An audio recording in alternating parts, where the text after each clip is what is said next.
दोस्तों, रामायण का ट्रेलर आ गया। लीक्स के बाद ऑफिशियल वर्जन देखा और सच कहूँ तो मन में 50-50% का फील आ रहा है। हाइप बहुत था पर रियलिटी में कुछ चीज़ें वर्ल्ड क्लास हैं तो कुछ कहीं ना कहीं कॉम्प्रोमाइज़ भी दिख रही हैं। चलो बिना किसी लाग लपेट के सीधा दिल की बात करते हैं। सबसे पहला सवाल, रणवीर कपूर को भगवान राम क्यों? और क्या सच में मज़ा आ रहा है इन्हें इस रोल में देखकर? बताऊं तो ट्रेलर में उनके सीन्स ऑन ऑफ टाइप लग रहे हैं, जैसे वो ब्लाइंडफोल्ड वाला सीन। जब वो आया दिल खुश हो गया।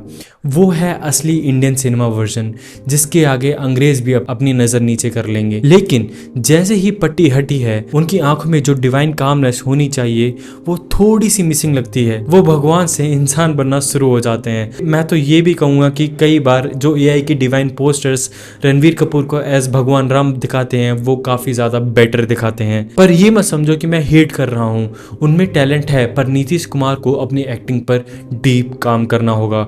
बस इतना सा फर्क है कि एक्सपेक्टेशन और रियलिटी के बीच में थोड़ा गैप बढ़ रहा है।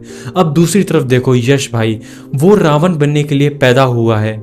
हर किसी ने उन्हें बिना किसी इफ बट के एज अ रावण एक्सेप्ट किया। अगर ट्रेलर उनके सीन से शुरू ना होता तो शायद आधा मजा तो वहीं खत्म हो जाता। उनका एग्रेशन, उनका घमंड, उनका स्वैग, सब कुछ परफेक्ट है। यश को Ravan made for each other. चाहे आप इस बात को कितना भी कंट्रोवर्शियल समझो, लेकिन सच यही है कि यश रावण के रोल में एकदम परफेक्ट कैरेक्टर हैं। और अब सपोर्ट कास्ट की बात करें तो अरविंद गोविल जी एज अ दशरथ के रूप में आना बहुत ही इमोशनल कनेक्ट है। जिस राम को हम टीवी पे देखते हैं वो अब उनके फादर बन गए। और साई पल्लवी, उन्हें सीता के रूप में देखना तो एक अलग ही एक्सपीरियंस है। उनके एक्सप्रेशन, उनकी सिंप्लिसिटी और डिवाइन एनर्जी सब कुछ परफेक्ट लगता है। उनके साथ जो डायलॉग्स हैं वो रियल और नेचुरल फील दिखते हैं। और राकुल प्रीत सिंह का सुपरेखा के रूप में अचानक आना अपनी प्रेजेंस फील करवाता है, वो भी कमाल का है। अब टेक्निकल साइड पे आते हैं। वीएफएक्स टीजर से तो बहुत ज़्यादा बेटर है, पर अभी भी वर्क इन प्रोग्रेस जैसा लगता है। क्रीचर्स थोड़े आर्टिफिशियल लग रहे हैं, जैसे कि वो राक्षस, वो मॉन्स्टर, उनमें रियलिज्म की थोड़ी सी कमी है। कुछ सीन्स में तो टीवी सीरियल जैसा वाइब दे चुका है लोगों को। उम्मीद है कि रिलीज से पहले नीतीश कुमार और उनकी टीम उसको और ज़्यादा पॉलिश कर लेंगे। कलर ग्रेडिंग तो सही है, पर सीजीआई में अभी और मेहनत चाहिए। लेकिन जहाँ वीएफएक्स थोड़ा वीक है वहीं म्यूजिक ने टीम की लाज बचा ली। हंस जिमार और एआर रहमान, ये दो ऑस्कर विनिंग कोलैबोरेशन है। ट्रेलर का बैकग्राउंड म्यूजिक सुन के रोंगटे खड़े हो जाते हैं। खबर है कि टी सीरीज ने इन दोनों पार्ट्स की म्यूजिक राइट्स को 75 करोड़ में खरीदा है।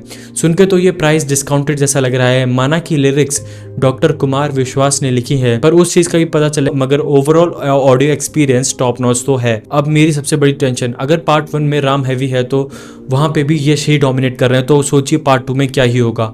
पार्ट 2 में जब स्टोरी रावण के कैरेक्टर और एक्सप्लोर करेगी, जब उनका डाउनफॉल दिखाया जाएगा, तब यश का स्क्रीन टाइम और बढ़ेगा।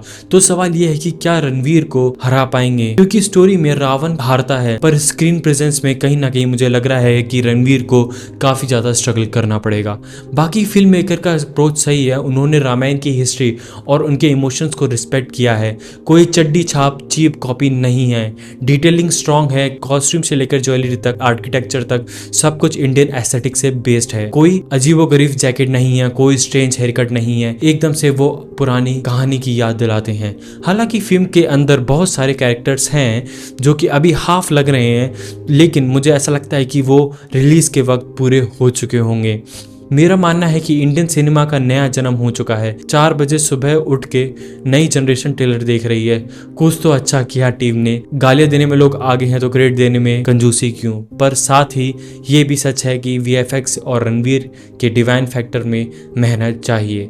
आपको ट्रेलर कैसा लगा? अपनी राय कमेंट सेक्शन में जरूर बताइए। तब तक मिलते हैं दूसरे वीडियो में। Bye bye, take care, Radhe Radhe. और do not forget to like, share, subscribe my channel please.